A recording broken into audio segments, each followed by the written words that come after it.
యాడికన్నా పోవాలా? తయారై కూర్చున్నావు. అదేం లేదయ్యా, ఇలా తయారవ్వాలనిపించింది. సరే సరే, తిన్నావా? లేదయ్యా, స్నానానికి వేడినీళ్ళు పెట్టాను, స్నానం చేసుకో, ఇద్దరం కలిసి తిందాం. ఏందే కొత్తగా?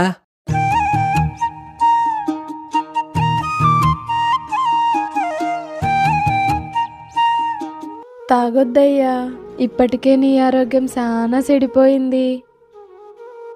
ఏందే ఒకే కొంచెం తెచ్చావు? ఇవాళ ఒకే కంచంలో తిందామయ్యా. పిల్లల్ని ఊరికే అరవద్దయ్యా, వాళ్ళు చాలా బాధపడతారు. నీ ఒళ్ళో కాసేపు పడుకుంటానయ్యా. ఏందే పిచ్చి పిచ్చిగా మాట్లాడుతాండావు?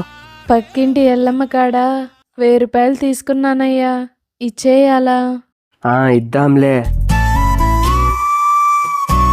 నా ఒంట్లో ఏం బాగాలేదయ్యా, నాకు అర్థమయ్యింది. ఇక నా వల్ల కావట్లేదయ్యా. ఇవాళ ఏమైంది నీకు? నువ్వు జాగ్రత్త అయ్యా, అప్పులు ఎక్కువ చేయొద్దు. డబ్బులు బంగారు ట్రంక్ పెట్టెలో పెట్టినా పిల్లలకు సమానంగా ఇచ్చేయ్యా. అంతా వాళ్ళకే ఇస్తే ఈ వయసులో మనం ఎట్టాగే బతికేదే? ఏందే మాట్లాడు? అంతా వాళ్ళగాక డబ్బులు బంగారు నేనేం చేసుకుంటానే? ఏయ్, నన్ను ఒంటరిని చేసిపోయావా? ఇంకెప్పుడు తాగనే, నిన్ను బాధ పెట్టనే. నువ్వు ఇట్టా పోతే నాకు అన్నం పెట్టేది ఎవరే? ఏయ్ మో ఎలమా, నీ కాడ మా భార్య 1000 రూపాయలు తీసుకునిందంటనే, ఇచ్చేస్తా రామా. మళ్ళా మా భార్యను అడగద్దు. లేయే ఎల్లమొస్తాను చూడే. కాసేపు పడుకుంటానయ్యా అని శాశ్వతంగా వెళ్ళిపోయిండావా? ఏం చేసేది భగవంతుడా? పిల్లలు కూడా దగ్గర లేరే. లే లే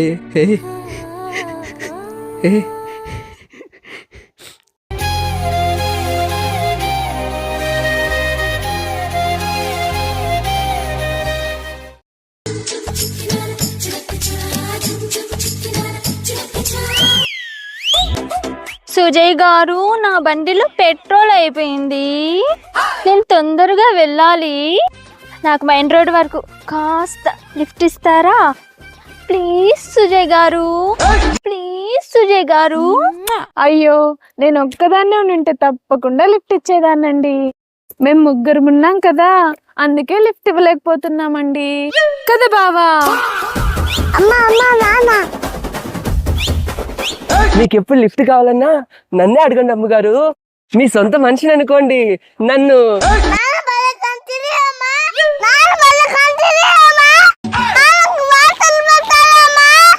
ఏంది ఇప్పుడు నాకు వాత పెడతావా ఏంది? చెప్పు బావా, పరాయి స్త్రీని చూడను. పరాయి స్త్రీని చూడనే, నన్ను వదిలే. పరాయి స్త్రీతో మాట్లాడను, చెప్పు. ఏయ్, నన్ను నమ్మి పరాయి స్త్రీతో మాట్లాడనే. పరాయి స్త్రీ మాటలు వినను. పరాయి స్త్రీ మాటలు విననే, నా కట్లు ఇప్పే, నీకు దండం పెడతానే. అయ్యో పతిదేవా. సుజయ్ గారు, మీ పెళ్ళాం చూడకముందే పారిపోయి పెళ్లి చేసుకుందాం పదండి సుజయ్ గారు.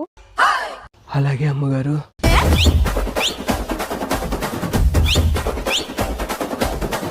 అక్క అక్క, బావా పక్కింటి ఎక్కతో పారిపోతున్నాడు అక్క.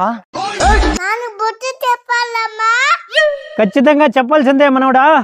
చెప్పాల్సిందే నానా, ఈసారి బుద్ధి గట్టిగా చెప్పాల్సిందే.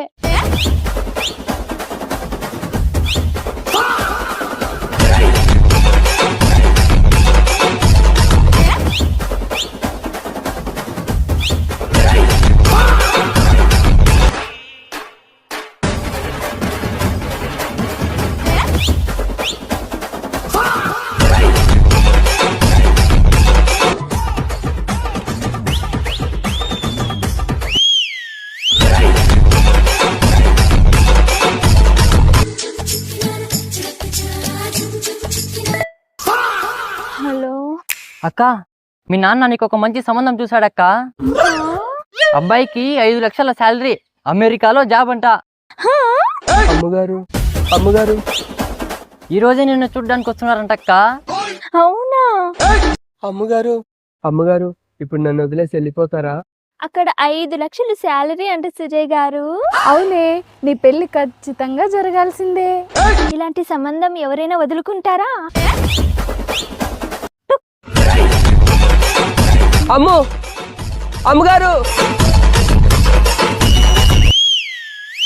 అమ్మగారు.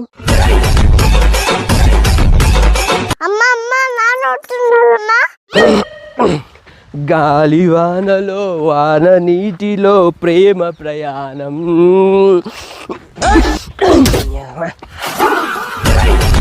చచ్చాను రా దేవుడా. అమ్మా, అమ్మా, అయ్యో అమ్మా దేవుడా. బాగా కుదిరింది నాన్న. తిక్క.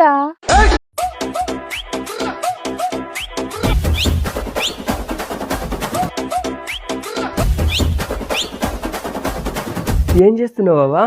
నువ్వు ఇటు చూస్తే ఈ డబ్బా ఆన్ అయింది కదా నైనా, అందుకే నేను కూడా చూస్తాను నైనా. ఓ, ఫేస్ లాకా? నేను లాక్ తీసే ఇచ్చాను కదవా, అప్పుడే ఎలా లాక్ అయింది? నువ్వు ఇట్లా ఇట్లా చూస్తే ఆన్ అయింది కదా, అందుకే నేను కూడా ఈ బటన్ నొక్కి ఇట్లా ఇట్లా చూసి ఆన్ అవుతుందేమో అని టెస్టింగ్ చేసినానైనా. ఏందే టెస్టింగా? పెట్టించినప్పుడు సక్రమంగా చూడకుండా టెస్టింగ్ అంట, టెస్టింగ్. Over expression. అట్లుంటుంది మనతో.